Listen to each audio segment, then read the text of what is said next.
Então hoje a gente vai receber aqui no nosso podcast um cara que representa muito o que a gente quer trazer aqui: criatividade, propósito, coragem para agir e um case muito inspirador, que é o Cássio Braga. O Cássio é diretor criativo da Miag.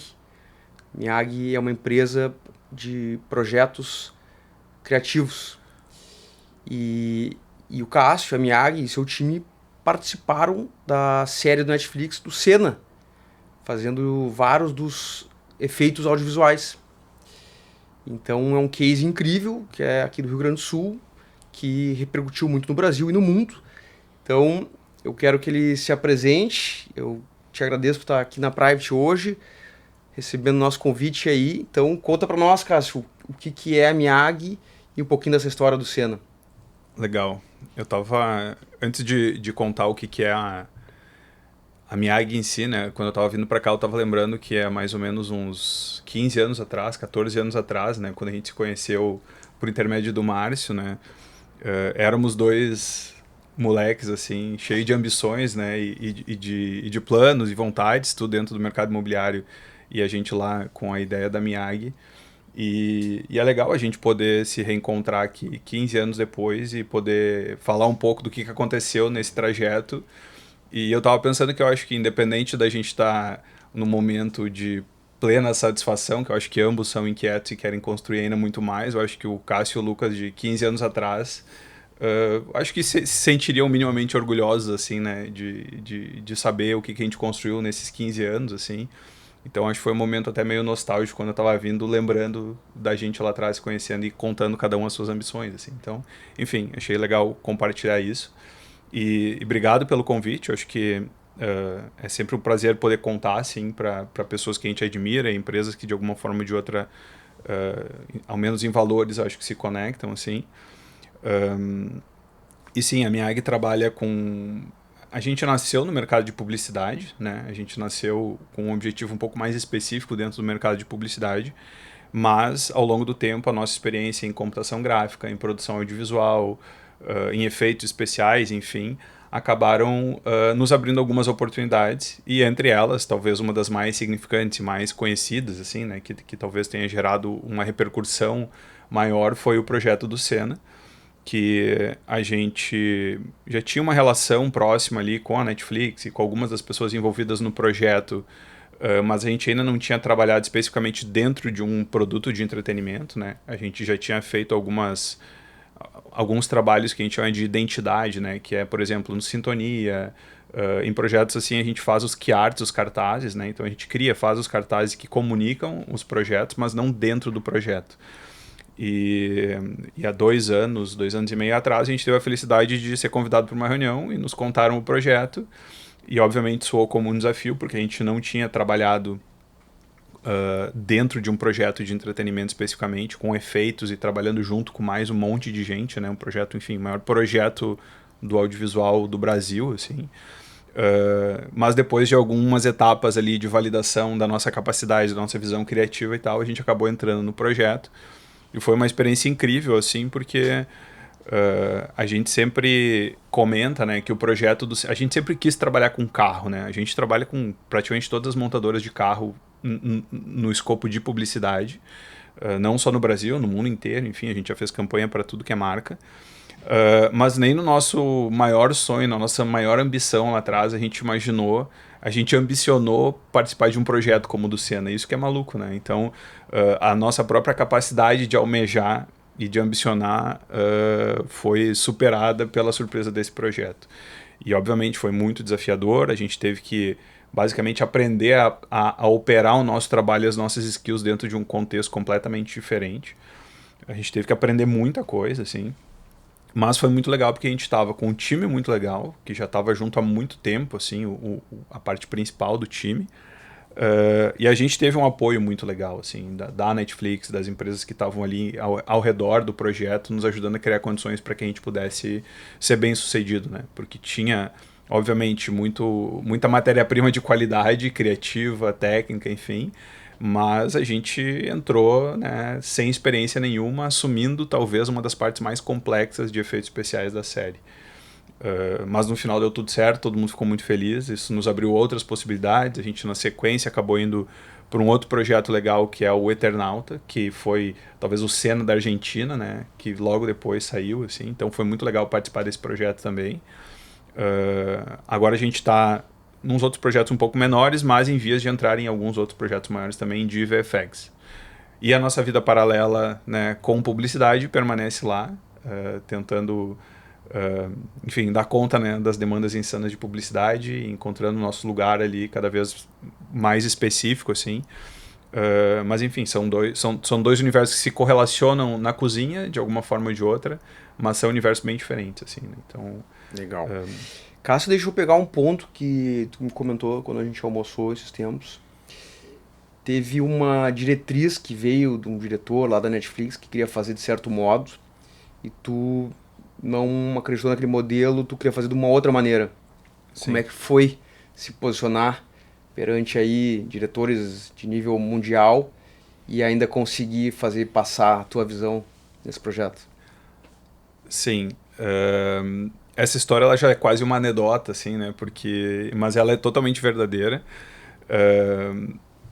Que quando a gente foi convidado para participar do projeto, e aqui eu vou tentar simplificar um pouco algumas coisas mais técnicas, mas basicamente eles estavam planejando filmar cenas de corrida num autódromo na Argentina, onde a pista ficaria e o carro seria filmado, e a gente teria que trocar o fundo para ambientar ele dentro dos autódromos, em Mônaco, em São Paulo, enfim, dentro dos autódromos, porque eles obviamente não iam conseguir filmar e todas as corridas dentro dos autódromos originais. Isso é basicamente impossível, principalmente Mônaco, que é um lugar onde já mudou completamente, né? Mônaco é uma cidade viva, assim, então o que era em 84 e 88 já não é mais hoje em dia, e nem teria como parar Mônaco para filmar cenas da série lá.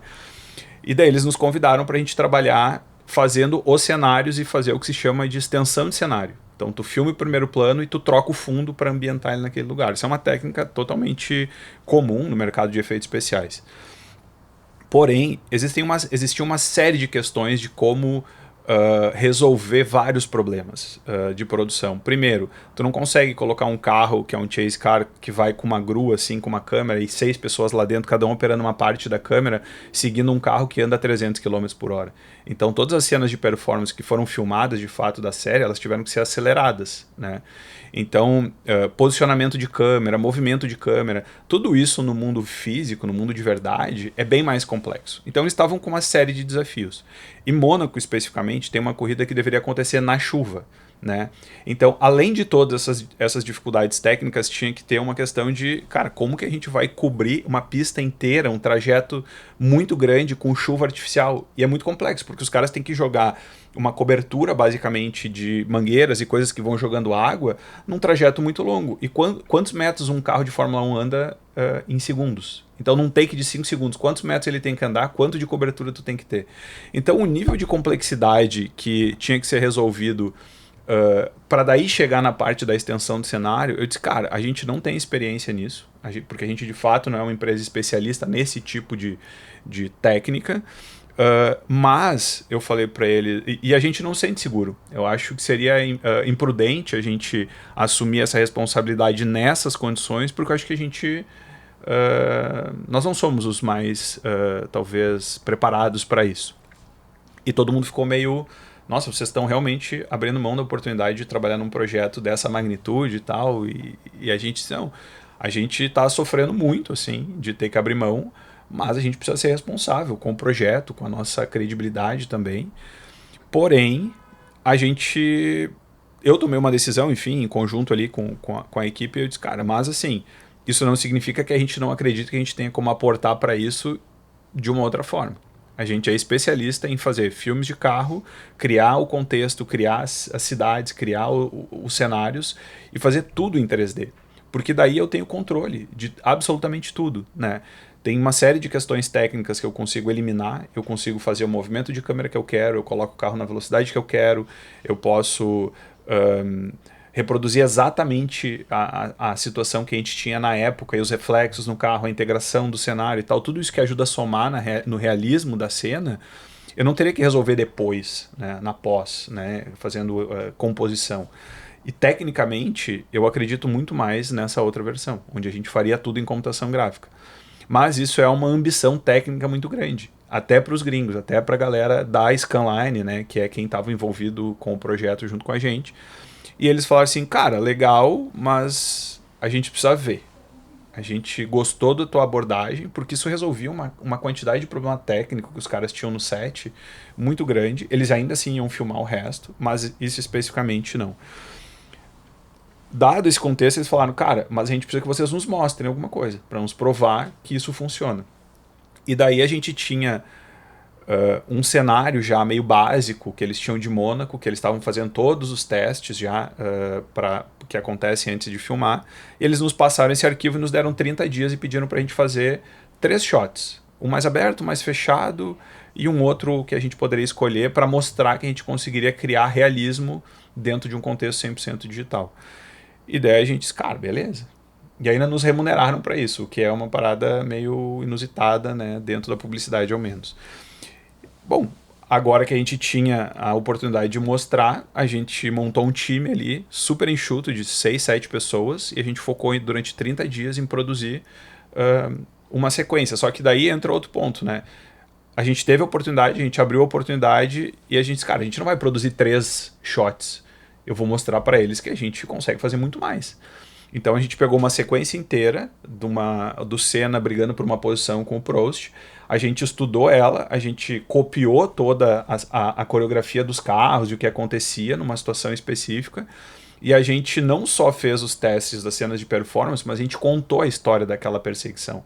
A gente criou contexto, a gente tem um início, um meio, um fim, tem a adrenalina das ultrapassagens. Então, eles queriam só ver uma entrega técnica. Eu disse, não, nós vamos mostrar aqui a nossa capacidade criativa, a nossa visão sobre como é uma cena de performance filmada dentro das premissas que eles nos passaram, mas dentro do controle que eu tenho do ambiente digital.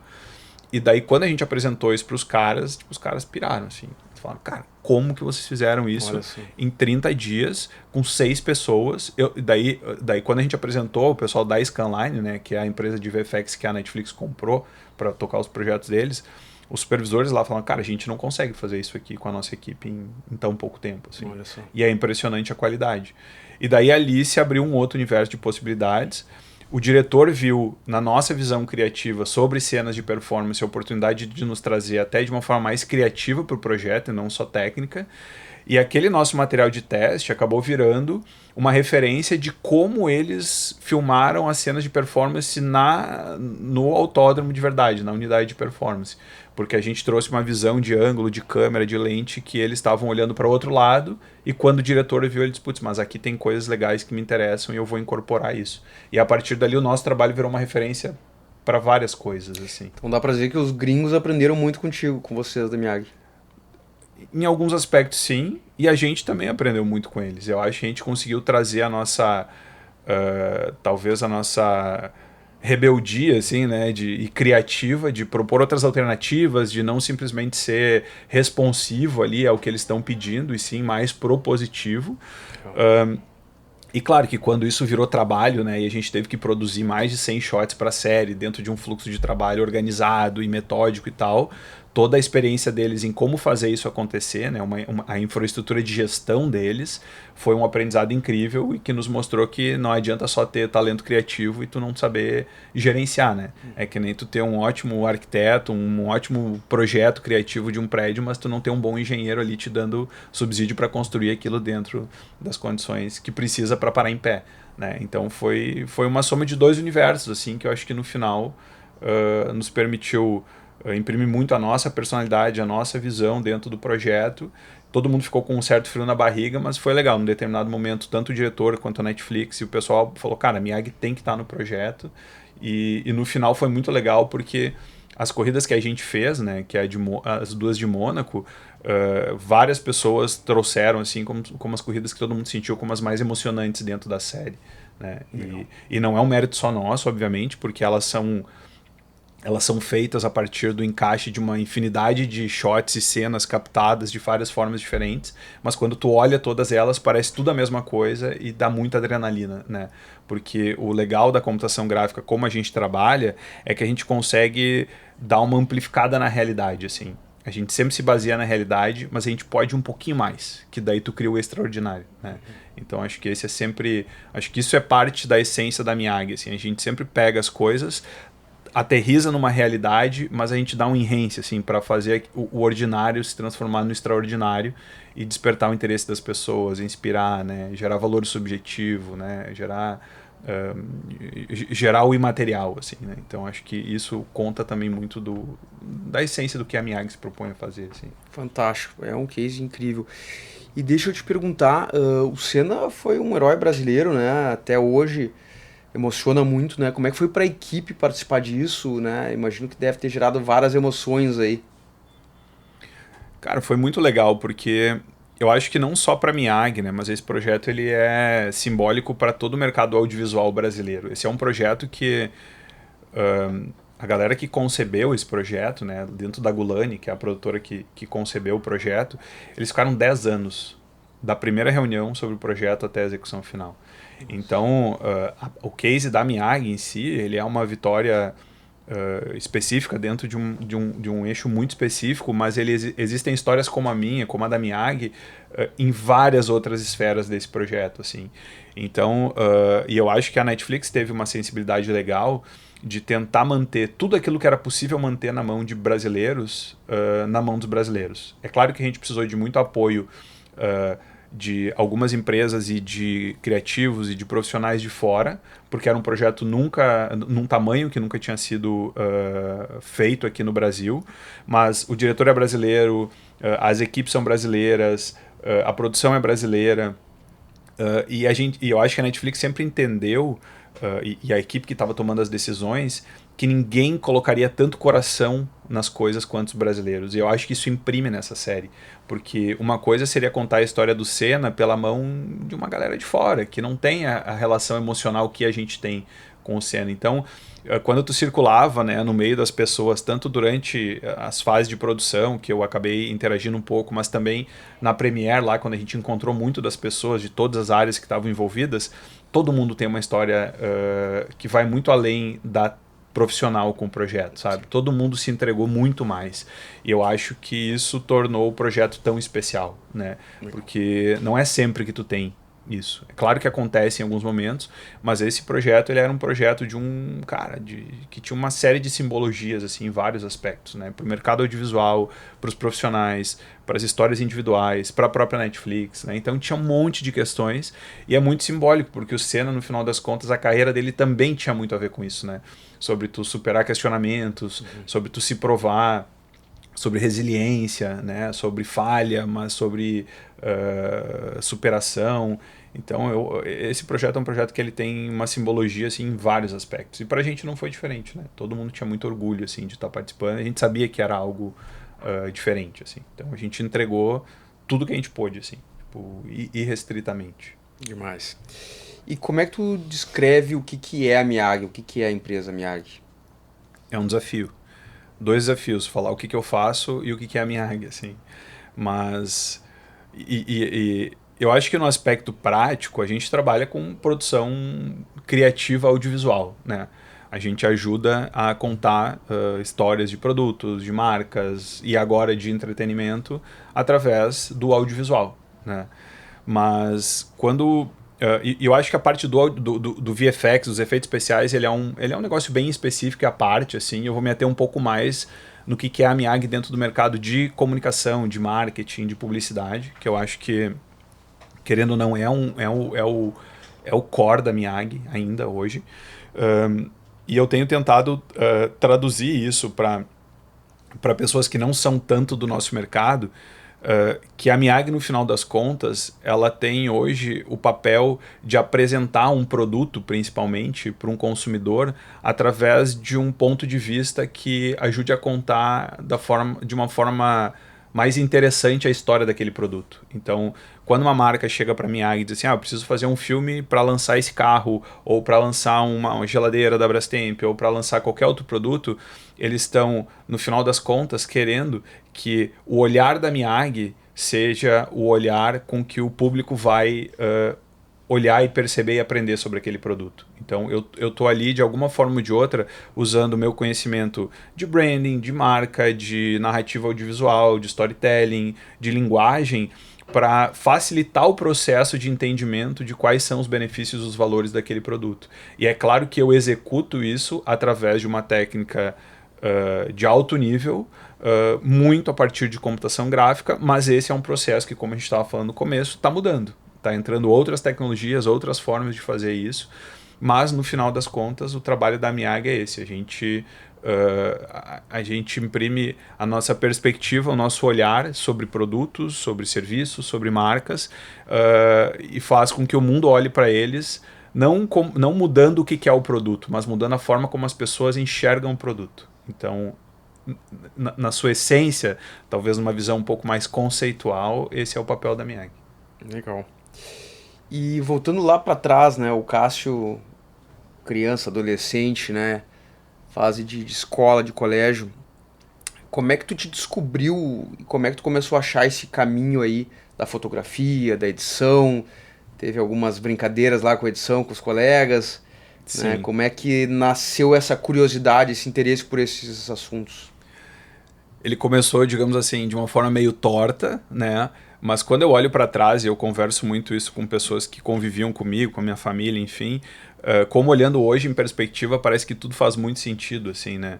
E eu sempre valorizo muito a sensibilidade, talvez não consciente, mas talvez afetiva, da minha mãe em nunca me restringir, assim, né?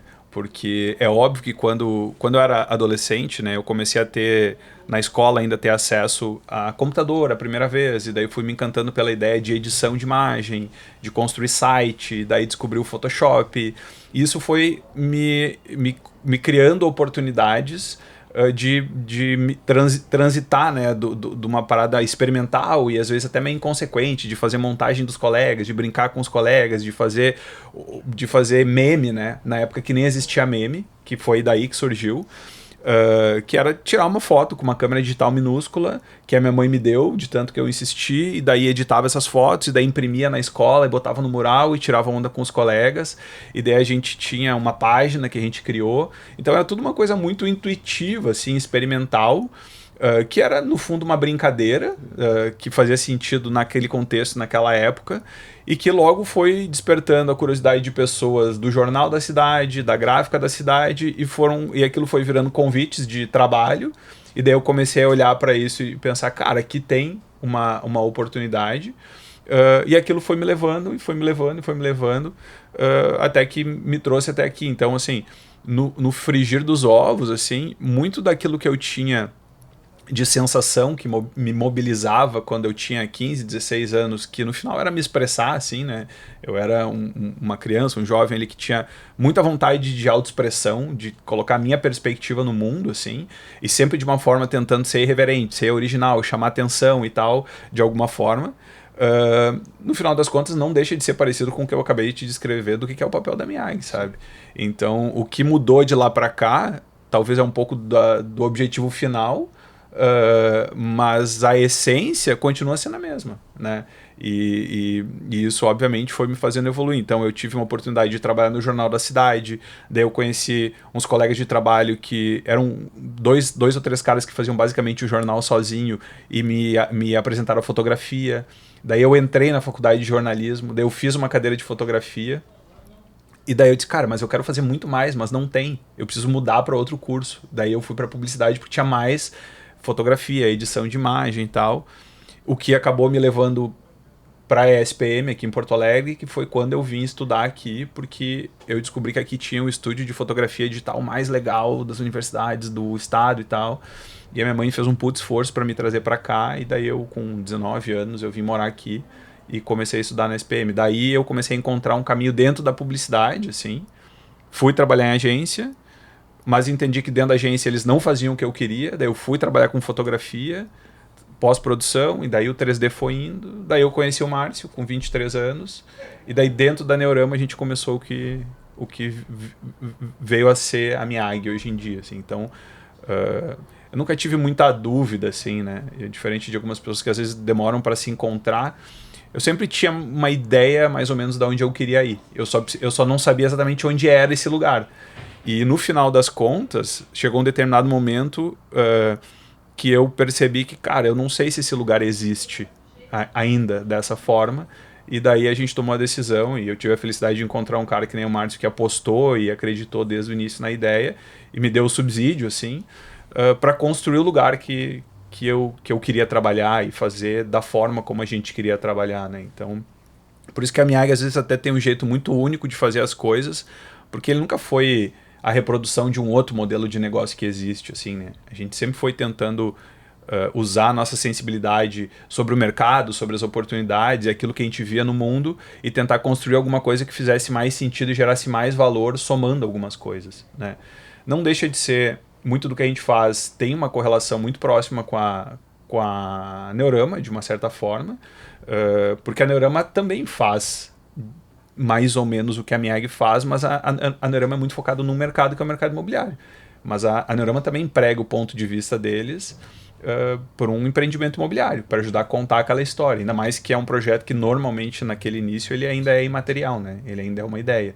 E o recurso audiovisual ainda é um meio que eles usam para criar e contar essa história, criar valor, enfim, né? Então, foi isso, assim. Eu fui andando nesses contextos, tendo a felicidade de conhecer pessoas legais, que foram me dando oportunidades, outras que foram me criando restrições que me ajudaram a resistir e encontrar outros caminhos. Pessoas legais que somaram as suas ambições e os seus sonhos de trabalhar com carro, de trabalhar com efeito, de trabalhar com computação gráfica.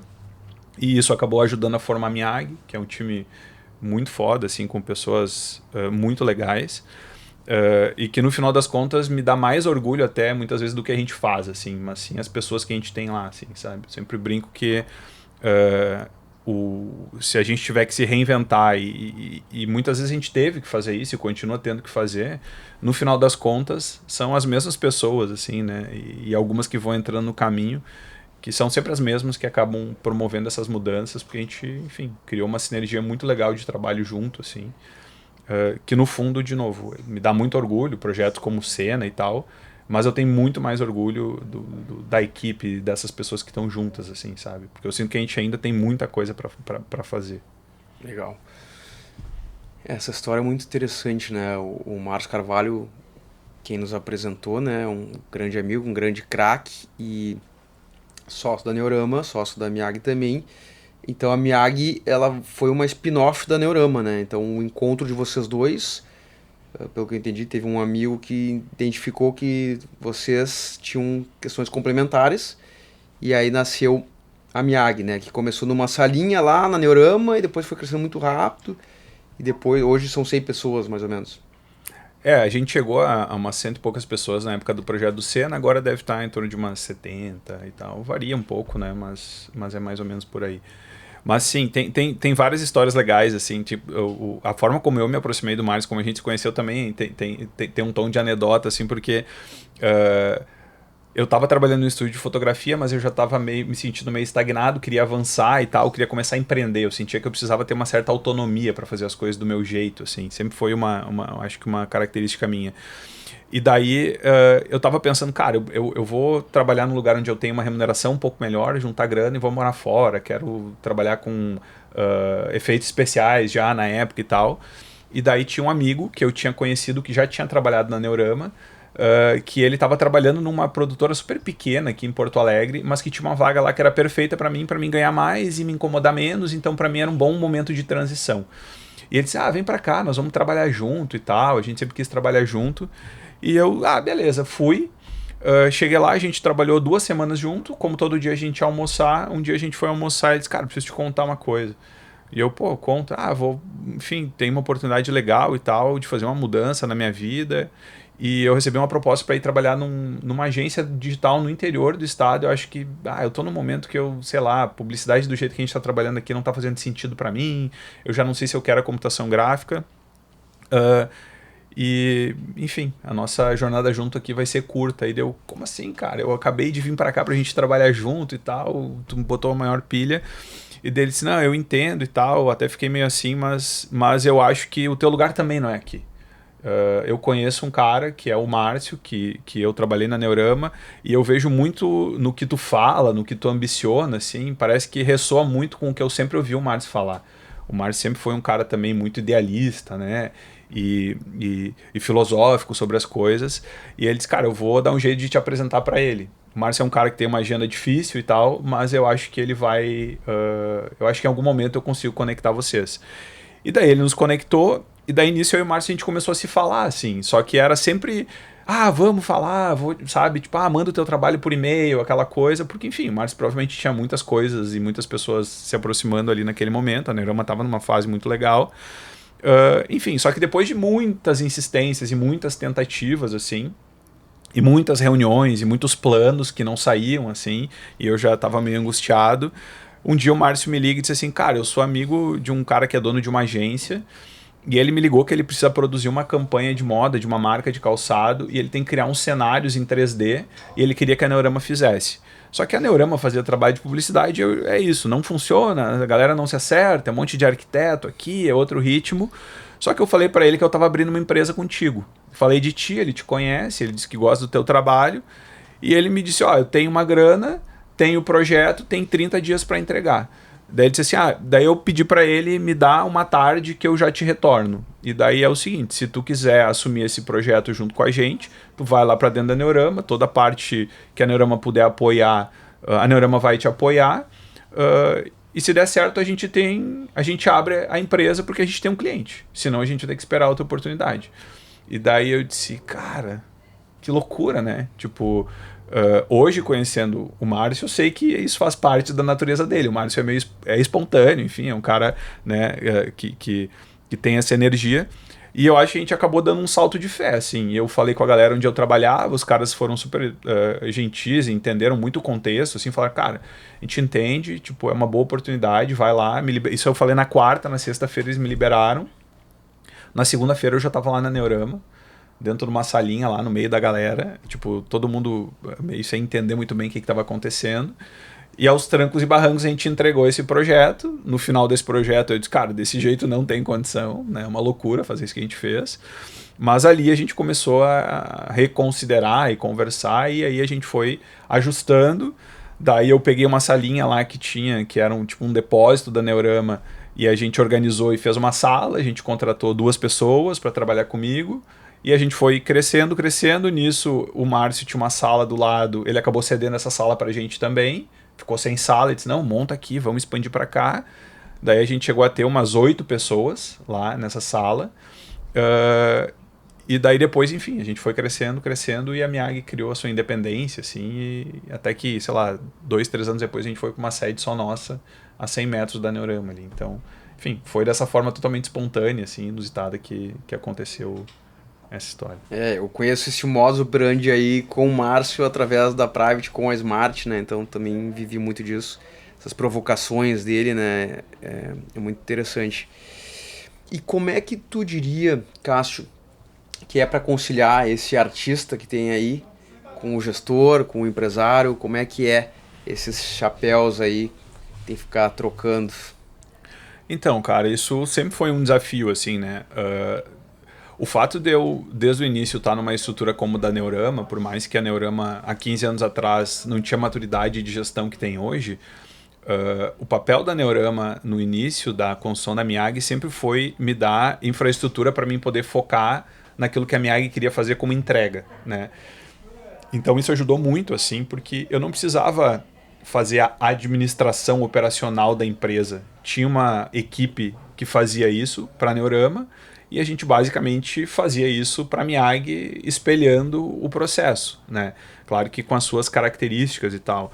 Então, claro que eu sempre me envolvi com gestão, porque, enfim, né, mesmo com 2 ou 3 pessoas, sempre tem um nível de gestão, mas o meu foco era, cara, qualidade, era técnica, era montar a equipe, era achar soluções criativas, era executar os projetos com qualidade.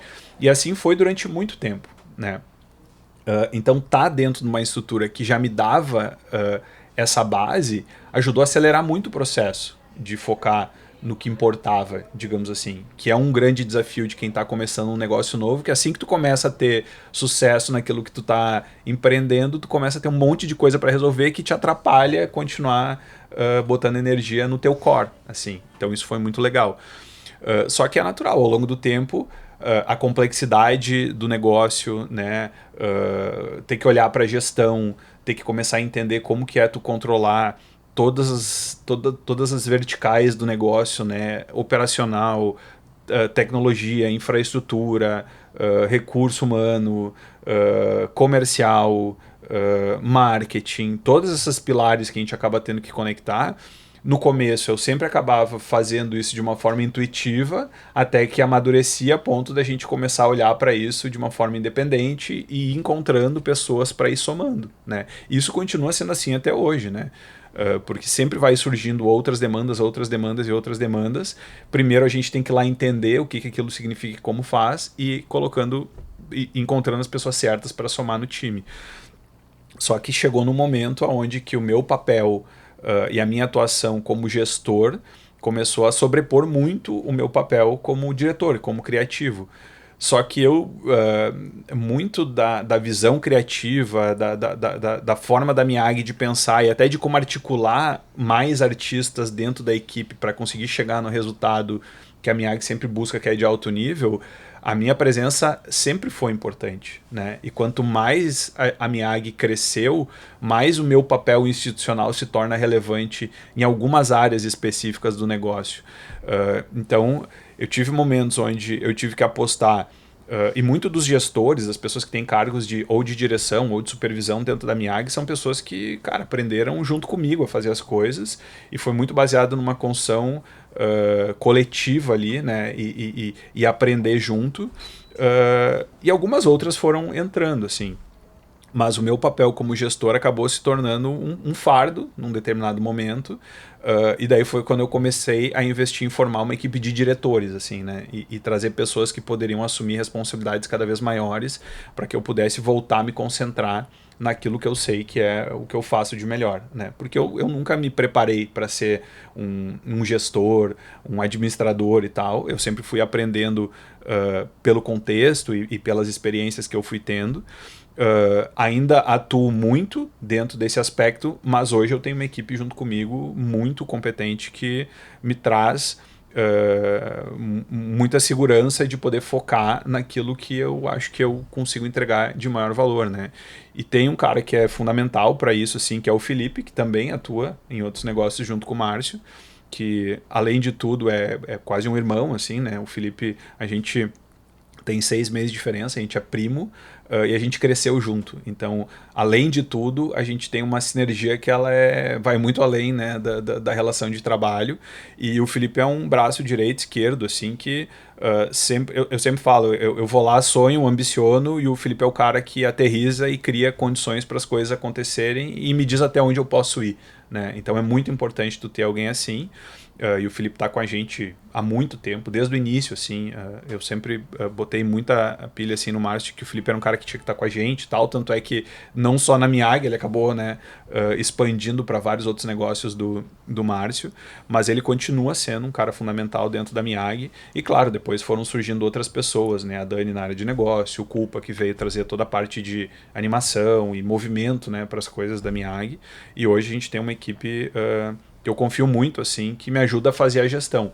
Mas no final das contas, tirando o Felipe, que é um cara mais de gestão e tal, o resto da galera é um monte de gente muito mais criativa, tentando fazer as coisas de um jeito organizado, assim, né? Mas a gente é muito mais criativo no final do que administrador, assim. Sim, E acho que faz parte do trabalho da Miyagi, né?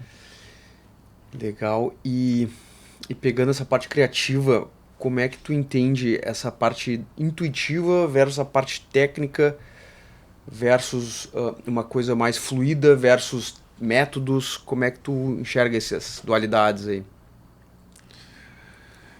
Cara, durante muito tempo a gente investiu em criar método na Miyagi para poder escalar um pouco, né? Por mais que o nosso trabalho seja um trabalho criativo, a gente sempre teve a convicção de que trabalhar de uma forma organizada nos permitiria ir além, né? e não ficar sempre restrito às competências individuais de cada um, né? Tem um conceito que eu gosto muito, assim, por mais simples que seja, é que coisas complexas nada mais são do que várias coisas simples colocadas de uma forma organizada, né? E muito do que a Mieg faz tem a ver com isso. Com pegar coisas complexas, ambiciosas, dividir ela em pequenas coisas que, quando a gente reorganiza elas se tornam algo orquestrado que gera ainda mais valor, né? E para fazer isso, tu tem que ter método, tem que ter gestão. Então a gente trabalhou muito tempo em setorizar algumas coisas, né? Especializar artistas em áreas específicas, criar os departamentos e entender como que o trabalho flui ao longo dessas áreas para poder ter um volume maior de entrega e até mesmo poder fazer produções mais complexas. Porém, cara, isso funcionou muito bem e funciona muito bem para alguns perfis de projetos, mas o mundo muda, né? E as coisas mudam. E o advento das redes sociais, da forma como a gente consome conteúdo, o quão efêmero os conteúdos que a gente consome e, ao mesmo tempo, quão rápido eles têm que ser produzidos, as ferramentas de inteligência artificial que vieram em alguns pontos para nos ajudar a chegar mais rápido em algumas soluções, mas tem toda uma percepção de que isso torna o processo muito mais simples do que de fato é. Então, todo esse contexto que a gente está vivendo hoje está nos colocando numa condição de ter que reconsiderar a nossa forma construída ao longo de 15 anos para trabalhar, porque ela tem muito mérito e a gente tem que ter muita consciência do que é virtuoso até então dentro desse novo contexto dos métodos que a gente construiu, e tem de fato muita virtude, mas o que são coisas que pareciam ser muito virtuosas e que hoje talvez já não são mais. Então a gente está vivendo um momento de muita desconstrução. A gente tem muitas outras formas de fazer as coisas, então a gente tem que experimentar muito. A gente nunca experimentou tanto assim. Cada projeto que a gente faz hoje, eu termino ele, o próximo eu já tenho alguma coisa diferente para testar, que já tem uma ferramenta nova, um recurso novo.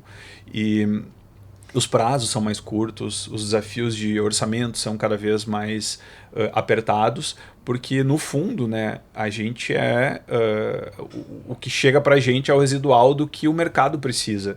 E se as marcas precisam comunicar mais rápido, elas vão consequentemente ter que diluir mais os recursos, e isso cria um novo cenário, um novo paradigma. Se há 15 anos atrás, quando a gente começou, eu fazia 3 imagens e os caras replicavam em todos os canais a mesma imagem e a publicidade era baseada em repetição, agora não é. Agora eu preciso achar uma forma de produzir uma infinidade de conteúdo com a mesma qualidade, ou talvez até maior do que a gente fazia 15 anos atrás, mas eu tenho que fazer aquilo numa velocidade e com uma quantidade de entregáveis a partir de um mesmo esforço muito maior.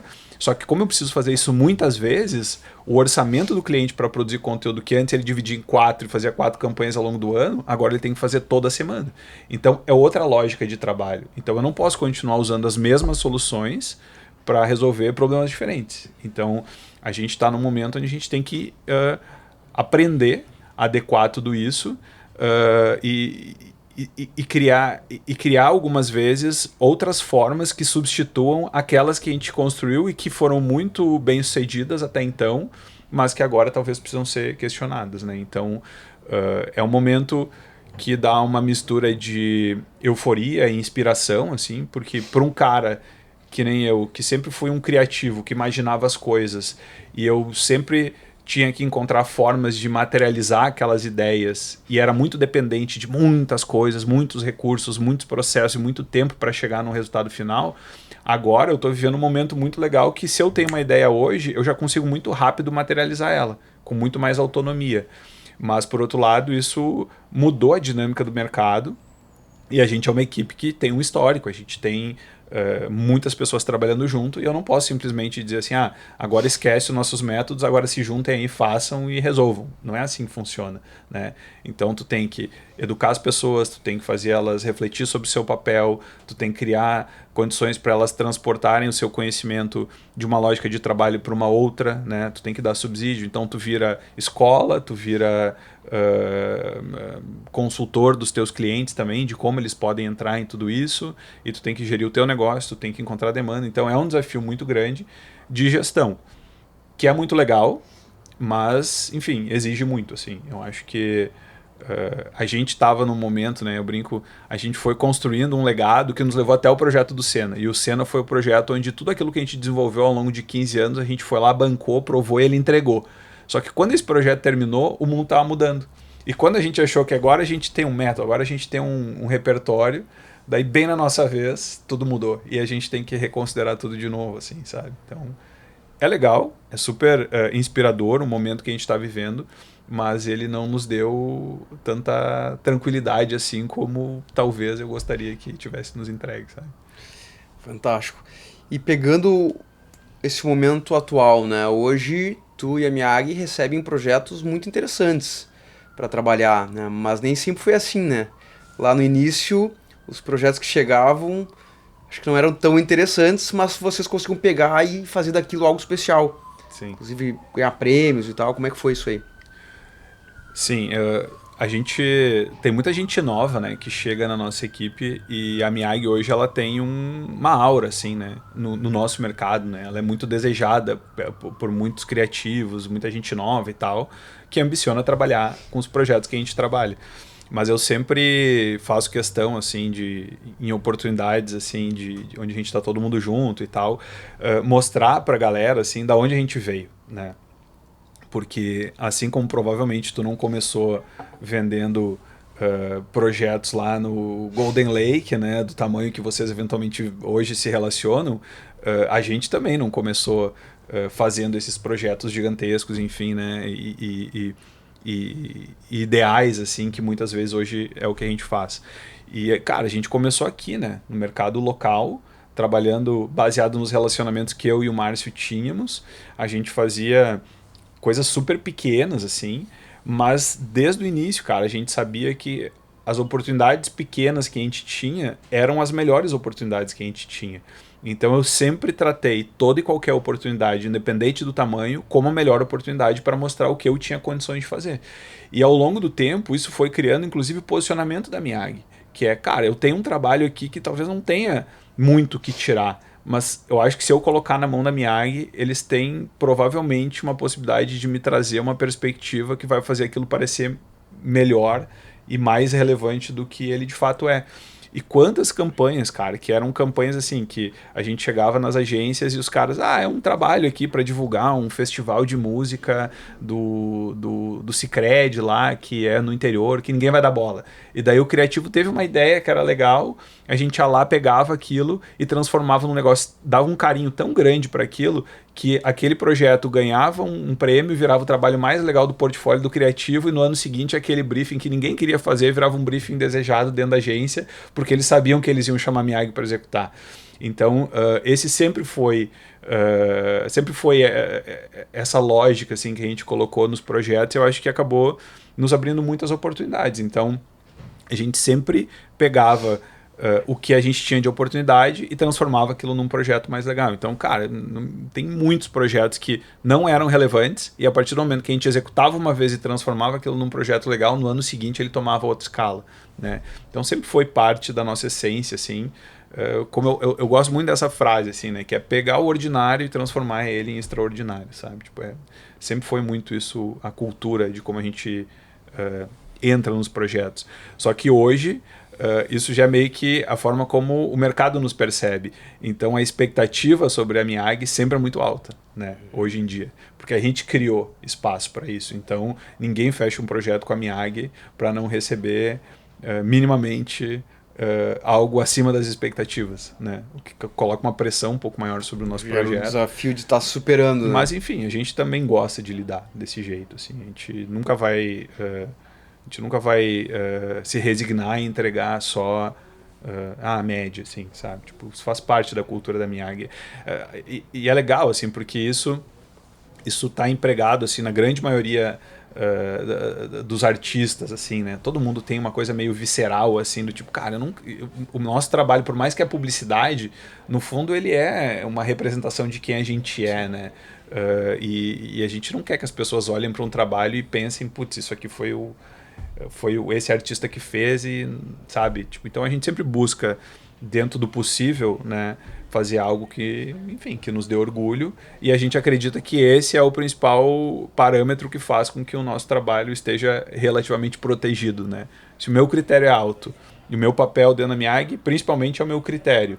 Então, se o meu critério é mais alto do que o do meu cliente, a não ser que eu esteja confundindo os objetivos, eu estou numa zona de conforto, né? Porque o meu critério é maior que o dele. Então eu sei que se eu tiver o mais próximo possível do meu critério, eu provavelmente já vou estar superando as expectativas. Então sempre foi uma forma assim também de talvez de me proteger, que eu sempre acabei empregando assim, em como olhar para os projetos, né? O meu critério ele sempre tem que estar afiado com o mercado, com o projeto, com o contexto, mas ele tem que ser maior do que quem está me contratando, né? Porque é por isso que ele está me contratando, para elevar a chance dele de elevar a qualidade do que ele está querendo fazer, né?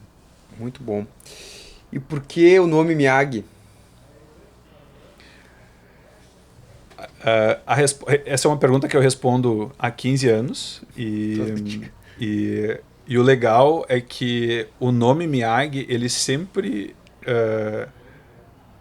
teve, de certa forma, o papel de promover essa pergunta, né, do porquê Miyagi. Porque quando a gente estava começando, somando muito a minha visão com a visão mais ideológica e tal, e utópica ali do Márcio, a gente entrou no mercado para fazer produção audiovisual, na época até mais gráfica, assim, que era imagem. Só que a gente estava num momento onde existia a fotografia, que estava migrando para a fotografia tradicional, a computação gráfica, a pós-produção, tratamento de imagem. Então eram algumas disciplinas que elas estavam isoladas no mercado. Tu contratava um fotógrafo, tu contratava um cara de 3D e tu contratava um estúdio de pós-produção para juntar tudo isso. Só que gerenciar tudo isso para as agências, para os contratantes, era um trabalho que dava muito problema. Tu pegava o melhor fotógrafo, o melhor cara de 3D, o melhor retocador, se eles não conversassem direito, não necessariamente tu ia ter o melhor resultado no final. E a gente, e eu por ser diretor de arte por origem e ter conhecimento de fotografia, de 3D e de pós-produção, a Miyagi nasceu com o objetivo de trazer um pouco mais de gestão e simplificar a experiência de produção para os nossos clientes. E a gente queria, de alguma forma ou de outra, poder contar isso para os caras e não dizer a Miyagi é uma empresa de 3D, a Miyagi é uma empresa de pós-produção.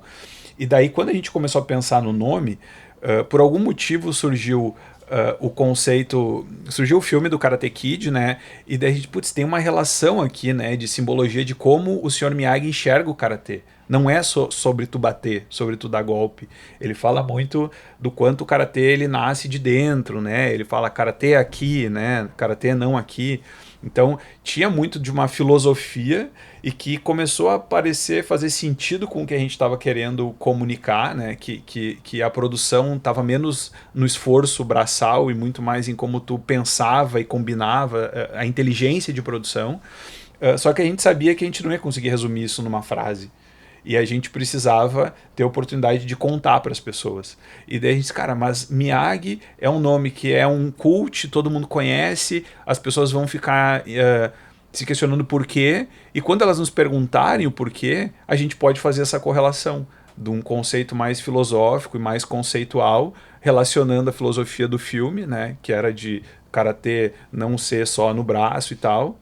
Assim como a produção também não é só na execução, ele está muito mais aqui, né, em como a gente enxerga o processo. E assim foi. Tipo, desde o momento que a gente começou a se assumir esse nome e de alguma forma ou de outra fazer uma reinterpretação desse conceito, as pessoas naturalmente perguntavam, mas por que Miyagi? E daí, assim como eu estou tendo a oportunidade de te responder aqui, a gente entrava na conversa. Claro que eu não fazia essa autoexplicação estratégica do nome, pulava direto para o conceito, mas isso nos ajudou muito a colocar o nosso ponto de vista, né? De novo, o ponto de vista, né? Colocar o nosso ponto de vista no mundo, colocar o nosso ponto de vista na produção, e eu acho que esse acabou, no final das contas, sendo sempre o nosso caminho, assim, dentro do mercado. Muito bom. E tu lida com vários artistas, né, Cássio? Como é que tu enxerga o talento do indivíduo versus o resultado de trabalhar com vários, né? Um grupo de pessoas talentosas, que também não deve ser tão simples de gerenciar todo mundo, mas como é que tu enxerga o indivíduo versus esse coletivo de alto nível, de alta performance? Eu sempre fui um cara muito independente, né? E sempre valorizei muito a minha capacidade de resolver, né? Sempre fui muito generalista e dentro das minhas habilidades tentar resolver os projetos. Mas desde muito cedo, assim, eu me dei conta que a minha capacidade de chegar onde eu queria, por mais turvo que eventualmente esse ideal era durante um determinado momento, eu me dei conta que eu ia precisar ter outras pessoas competentes junto comigo, sabe? E, e não foi uma coisa totalmente intuitiva, tanto é que quando a gente foi para nossa última sede, que é que a gente ainda tá até hoje, já faz anos, eu disse, eu quero tatuar na parede uma coisa que para mim faz muito sentido, que fala muito sobre a visão coletiva, do senso coletivo que é a Miyagi. A Miyagi, por mais que eu represente muito a Miyagi e a minha o Cássio como indivíduo acabe representando muito talvez os valores da Miyagi, eu sempre soube que para construir o que a gente queria construir tinha que ser coletivamente. E quando a gente foi para essa sede, eu tenho até hoje tatuado lá na parede da sede, que é aquela frase, eu acho que é uma frase que pelo que eu sei, ela é de origem africana, que é: se você quiser ir rápido, vai sozinho, se você quiser ir longe, vá acompanhado, né? E isso sempre foi um mantra assim para mim. Então, a partir do momento que eu entendi que esse era o nosso objetivo e que é assim que a gente ia fazer as coisas, eu tive que aprender a abrir mão de algumas coisas, né? Ter que ser um pouco menos individualista e ter que acreditar mais na capacidade dos outros e entender que o meu papel é apoiar, assim como eu fui apoiado e continuo sendo apoiado por várias pessoas que me dão condições para eu performar o meu melhor. Eu vou ter que entender quais são as outras disciplinas e as outras pessoas que precisam estar comigo, e eu vou ter que trabalhar também para criar condições que elas cheguem dentro do seu melhor. E o trabalho da Miyagi como instituição é criar condições para que isso aconteça no seu ápice, assim. E quando a gente for bem sucedido e eu combinar as skills e as complementaridades desses artistas, né, de uma forma organizada e de uma forma com um objetivo claro em comum, é aí que a gente prospera, sabe? Então, isso sempre fez parte da Miyagi e não é à toa que a gente sempre botou muita energia em formar pessoas, assim, mesmo que de uma forma meio empírica, assim, né, e intuitiva. De novo, muito dos líderes de dentro da Miyagi hoje são pessoas que chegaram na Miyagi ou fazendo uma transição de profissão de dentro de agência para virar produtor ou estagiário, ou gente que chegou como júnior. As maiores lideranças, as pessoas mais importantes hoje, na grande maioria dentro da Miyagi, são pessoas que foram aprender a trabalhar junto com a Miyagi, e a gente foi também encontrando um espaço para as pessoas colocarem as suas ambições também, né? Porque de novo, não tem muitas empresas como a Miyagi para trabalhar no Brasil, e no Brasil até menos até do que em outros lugares, assim, e que tem esse olhar coletivo. Então, a gente também começou em um determinado momento a entender que, cara, não adianta só eu botar a minha ambição da onde eu quero chegar. Eu preciso garantir que as pessoas também se sintam parte e que elas ajudem a definir onde a gente está querendo ir, porque eu também posso me comprometer com os objetivos que elas têm se eu entendo que esses objetivos eles somam, né? Eles nos levam para o mesmo lugar. E faz muito mais sentido tu ter junto contigo pessoas que estão genuinamente inspiradas e querendo construir esse contexto junto contigo, do que eu ficar dizendo, vem comigo, vai, faz o que eu tô te mandando, né? Tipo, eu acho que eu não teria tido tanto êxito se essa fosse a minha postura de gestão sempre, assim. É claro que isso é uma visão também idealista e tal, mas que em alguns momentos tu precisa ter uma postura um pouco mais clara e definir, porque nem todo mundo tem esse olhar de construir um futuro, tem gente que precisa de direcional, tem gente que tu precisa dizer, aqui tem um caminho, vamos comigo e tal, corre para essa direção, e é importante ter essa sensibilidade.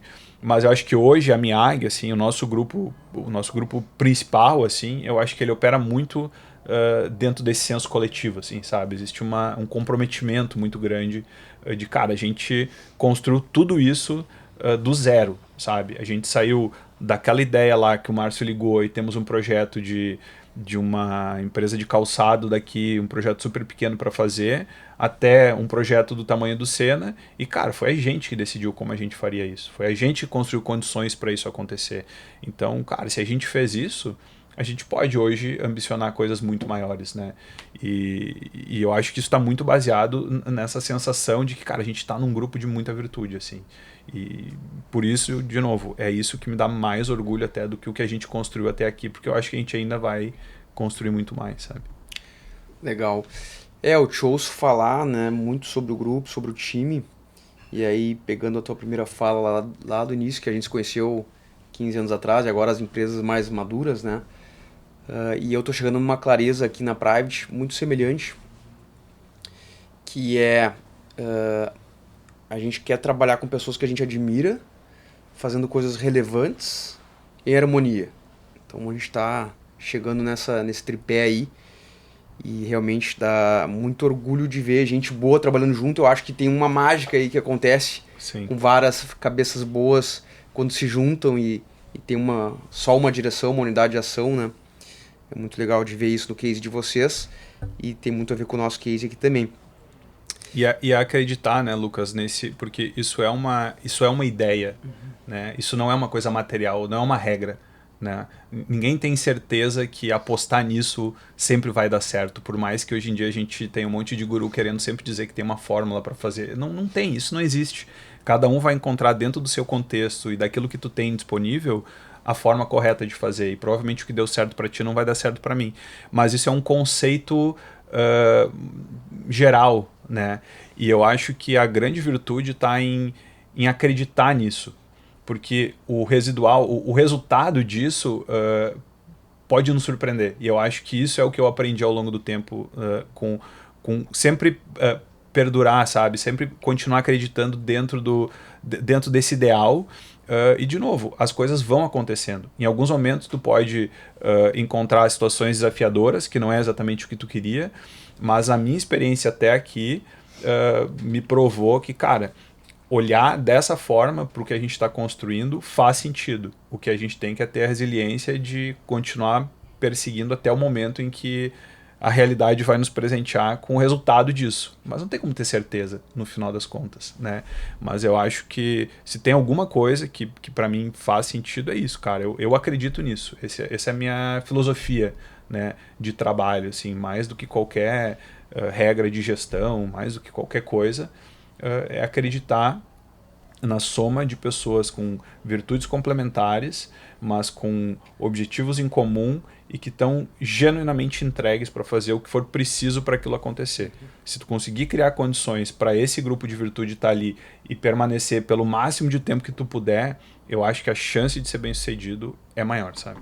Eu acho que isso é uma coisa que eu acredito muito, assim. Tu comentou da frase que é muito boa, né? Se quiser ir rápido, vai sozinho, se quiser ir longe, vai acompanhado. E esse dia eu estava lendo o livro do BTG, que também fala muito da força do grupo, né? E eles usaram uma analogia que eu achei interessante, né? Acho que ela ilustra bem, que é como os Beatles, né? Se tu pega só o indivíduo, tem uma força. Agora, como grupo, os Beatles foram os Beatles, né? Então, eu acho que essa força de um grupo bem alinhado, aí, de várias cabeças boas, né?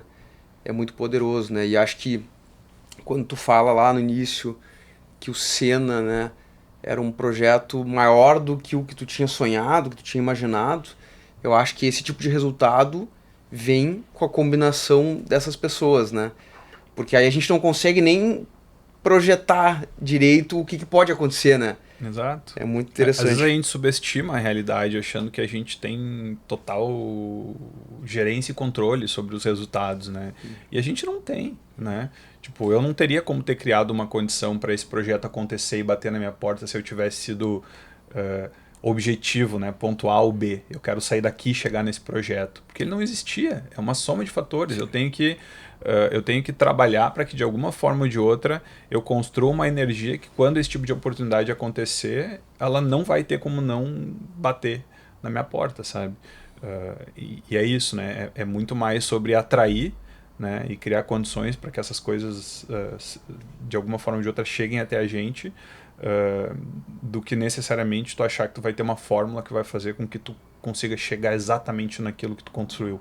É óbvio que tu pode ser intencional nas tuas decisões, é óbvio que tu pode ser prospectivo, que tu pode ir em direção àquilo que tu almeja, e eu não estou dizendo que isso não faz parte do processo, mas sempre guarda um pouquinho de espaço para surpresa e para o espontâneo, assim, que eu acho que provavelmente é dali que vai ser as coisas mais únicas, né, no final das contas.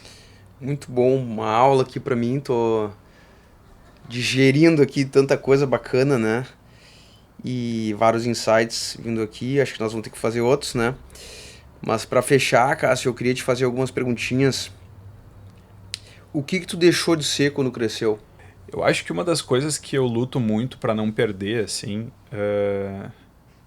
e é cada vez mais difícil, né? Hoje eu sou pai, tenho 2 filhos, tenho bastante responsabilidade com várias pessoas que de alguma forma ou de outra dependem, então, não dependem, mas estão relacionadas às minhas decisões e às minhas atitudes. Mas acho que quando a gente vai ficando mais velho, a gente vai ficando mais responsável e a gente vai perdendo um pouco da espontaneidade e da predisposição de correr alguns riscos, né? Embora eu acho que a minha predisposição de correr risco, ela ainda é, eu acho, acima da média, assim. Eu acho que eu tenho um certo desapego com algumas coisas que me permite fazer muito do que eu tenho feito ultimamente, assim, que é, cara, eu vou desconsiderar muito daquilo que eu construí até aqui para ver o que eu posso construir de mais legal, sabe? Para que não seja outra pessoa que construa aquilo que vai me substituir eventualmente.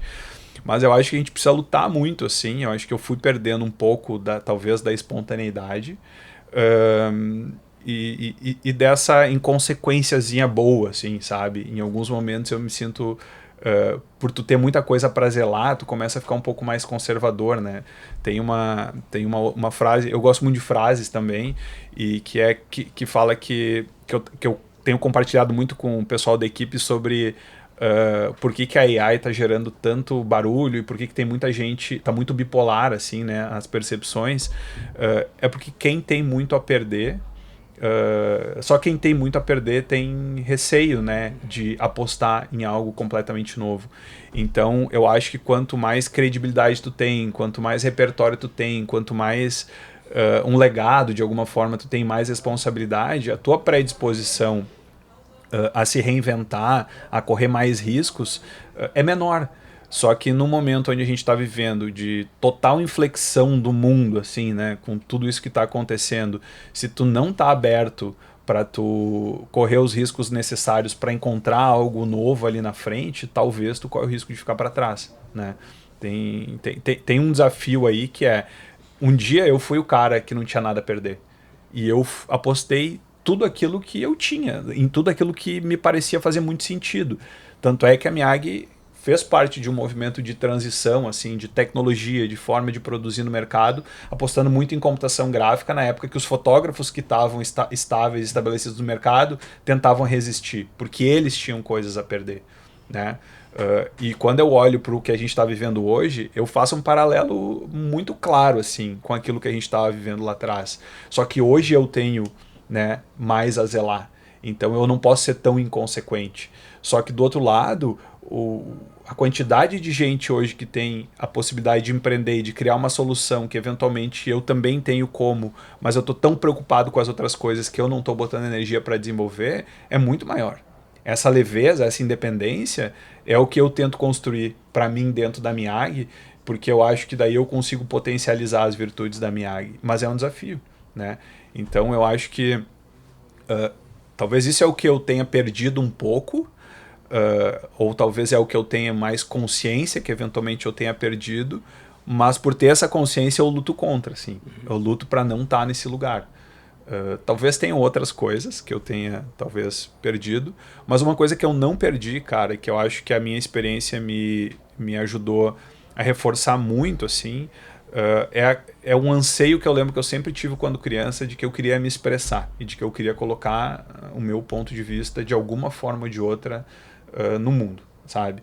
E eu acho que ter encontrado dentro da Miyagi várias oportunidades onde me reforçaram que tem espaço e tem valor no mundo essa minha visão, me potencializou isso, assim, e eu sigo muito inspirado independente de como, encontrar espaço para continuar fazendo isso e ainda assim ajudar a dar voz e criar condições para que isso seja feito com várias pessoas que eu admiro e que eu acho que podem complementar a minha visão, sabe? Então acho que algumas coisas a gente acaba perdendo, talvez, e elas vão ficando um pouco menos intensas, mas por outro lado acho que tem outras que se potencializam, assim, né? Acho que hoje a minha capacidade de projetar e de ambicionar as coisas, ela está infinitamente maior do que eu tinha, e provavelmente a tua também, quando a gente se encontrou há 15 anos atrás, né? Eu e o Márcio, a gente revisitou um tempo atrás, nos nossos primeiros planos de crescimento da Miag, a gente foi até o 6º ano. E a gente projetou faturamento, né, e resultado até o 6º ano. E eu contei para ele que eu disse, cara, nas primeiras reuniões quando a gente fazia isso, eu não acreditava. Eu achava que a gente tava, tipo, total delusional people, assim, sabe? E é muito maluco porque a gente foi olhar para isso depois de uns 10 anos e foi exatamente o que a gente fez. Só que a gente conseguiu exponencializar muito mais o negócio a partir do momento que a gente rompeu essa barreira, assim, e ampliou os nossos horizontes, né? Então acho que é legal isso também, né? Tu ir também percebendo o quanto tu tem de capacidade de construir, de poder perseguir os teus ideais a partir do momento que tu sente que tu tem pessoas, um contexto, né, que estão te ajudando a levar isso adiante. Então, por isso que eu acredito muito nessa soma coletiva, assim. Eu acho que a Miag, para mim, é um exemplo de que dá. E eu acho que isso foi reforçado, assim, no Cássio, que era criança lá atrás, que, ó, tu tem um talento, tu tem uma coisa dentro de ti, uma inquietude.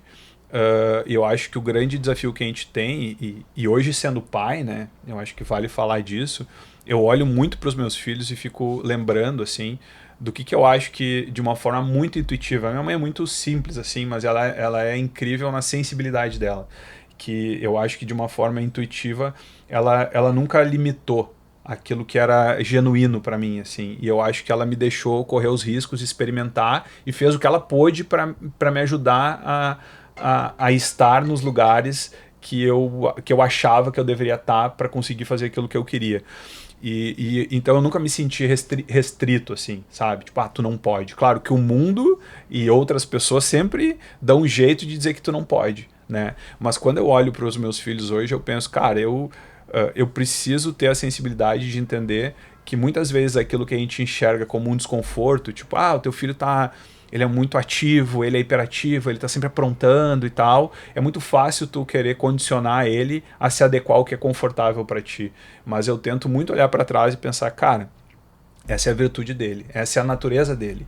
E certamente se ele encontrar um lugar onde ele possa colocar isso na máxima potência, ele provavelmente tem muito mais chance de ser tão feliz e satisfeito com quem ele é como eu sou, sabe? Então, isso é um aprendizado que eu acho que faz, para mim, dentro do aspecto como pai, assim, acabou se tornando um mantra, assim, porque, de novo, para nos diminuir, para nos restringir, para nos impor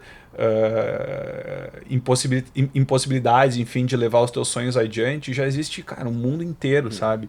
Não é eu que vou fazer isso para os meus filhos. Eu quero poder usar a minha experiência para ajudar eles a talvez não ter que passar por todas as coisas sozinho, assim, aprender só pela própria experiência, mas, cara, é ajudar eles a poder potencializar aquilo que é genuíno para eles, assim, né? Imagina o quanto eu dei de trabalho para minha mãe fazendo montagem dos meus colegas e dos professores, a quantidade de vezes que ela foi chamada na escola para dizer que eu era um mau elemento, sabe?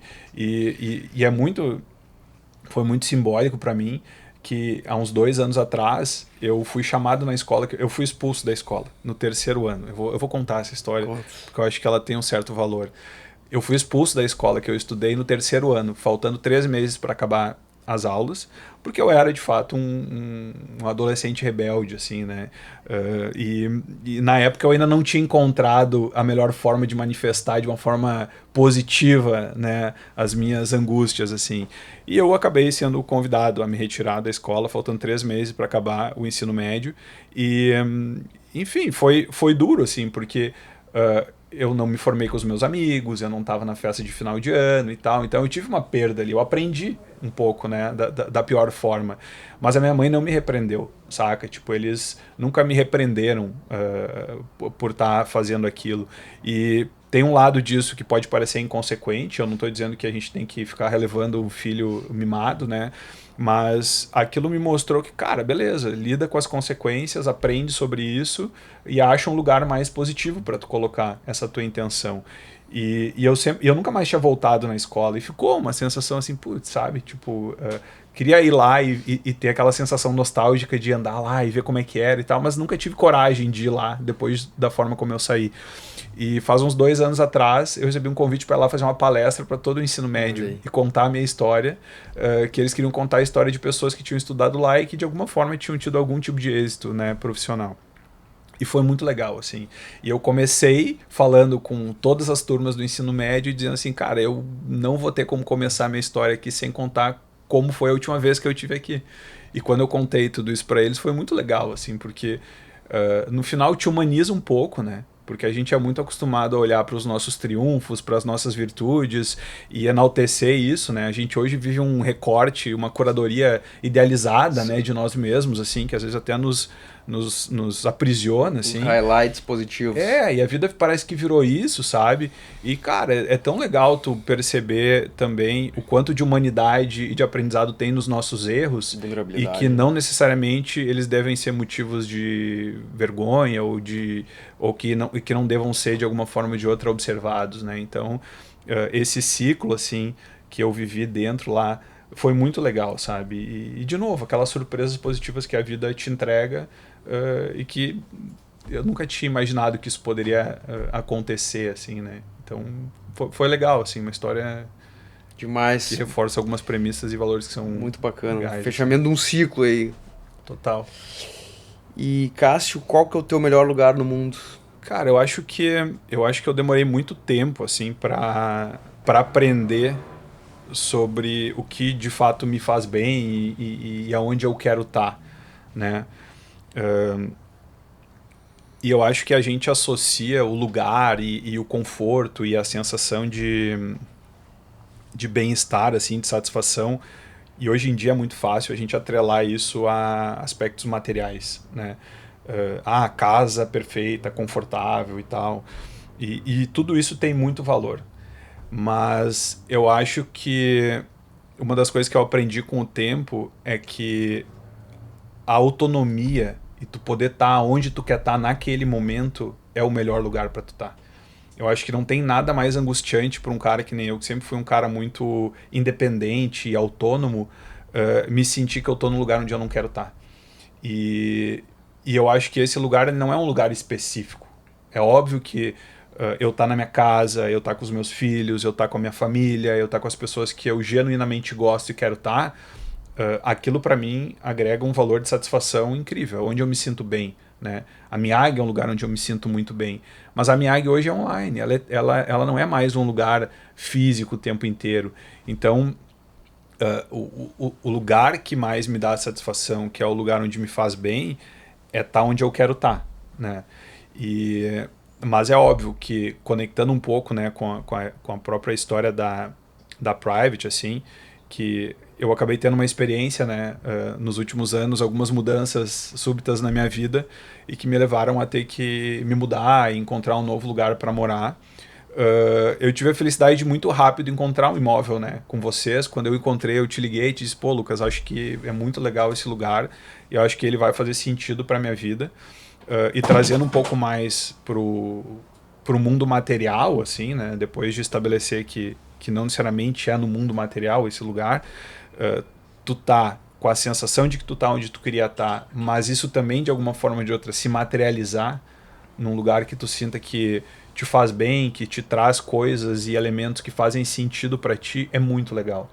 E eu acabei de encerrar o ciclo, né, dentro desse lugar, dentro desse imóvel, mas foi muito legal. Foi um lugar que me trouxe uma outra perspectiva de Porto Alegre, né?